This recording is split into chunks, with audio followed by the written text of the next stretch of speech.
बेलापूर या ठिकाणी Navi Mumbai municipal corporation आणि पनवेल म्युनिसिपल कॉर्पोरेशन यांच्या आर्थिक सहाय्याने एक इंटिग्रेटेड सीसीटीव्ही कमांड सेंटर आपण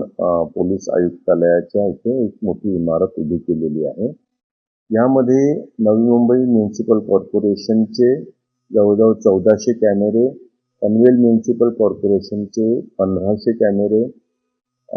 सिडकोचे 500 कॅमेरे, यासोबत अटल सेतू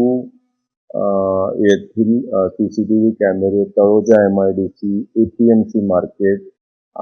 आणि असे अनेक ठिकाणचे जे कॅमेरे, सिटी सर्वेलन्सचे जे कॅमेरे आहेत त्या सर्वांचं फीड आपण एकत्र केलेलं आहे। ह्यासोबतच Navi Mumbai police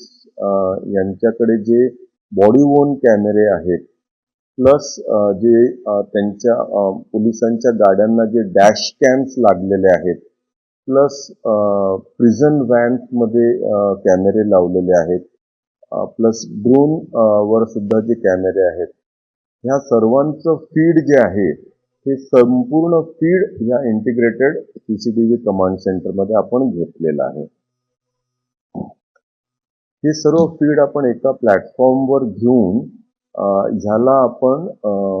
AI analytics सुद्धा अप्लाय केलेलं आहे, ज्याच्यामुळे ITMS सारखी काही ट्रॅफिक एन्फोर्समेंट रिलेटेड गोष्टी सुद्धा करता येतात, प्लस काही क्राऊड मॅनेजमेंट आणि बाकीच्या व्हेकल ट्रॅकिंग म्हणा किंवा ह्युमन ट्रॅकिंग, फेस रिकग्निशन अशा मल्टिपल AI जे फीचर्स आहेत त्याचा आपण या ठिकाणी उपयोग करणार आहोत। इट इज व्हेरी इम्पॉर्टंट की आपण शहराला सुरक्षित करण्याच्या दृष्टिकोनातून अख्खं शहर जे आहे ते कंप्लीट सीसीटीव्ही सर्वेलन्स मध्ये असणं गरजेचं आहे। आता आपण ही मल्टिपल सिटी सर्वेलन्सच्या ज्या यंत्रणा आहेत वेगवेगळ्या कॉर्पोरेशन्सच्या किंवा सिडकोच्या किंवा इतरांच्या, त्या सर्वांचे फीड्स आपण घेतलेले आहेत आणि नवी मुंबईमध्ये उदाहरणार्थ कुठलीही व्हेकल आली तर आपल्याला व्हेकल आली किंवा गेली तर त्या सर्व गाड्यांचा आपण ट्रॅक ठेवू शकतो।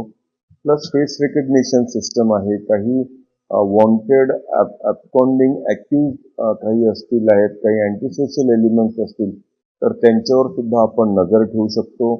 कुठेही फ्लॅश मॉब जर एकत्र होत असेल तर त्याचे आपल्याला ताबडतोब इनपुट्स येतात, फ्लॅगिंग होतं आणि ह्या सर्व गोष्टी प्लस हे सर्व आहेत, प्लस पॅसिव्ह मॉनिटरिंगच्या माध्यमातून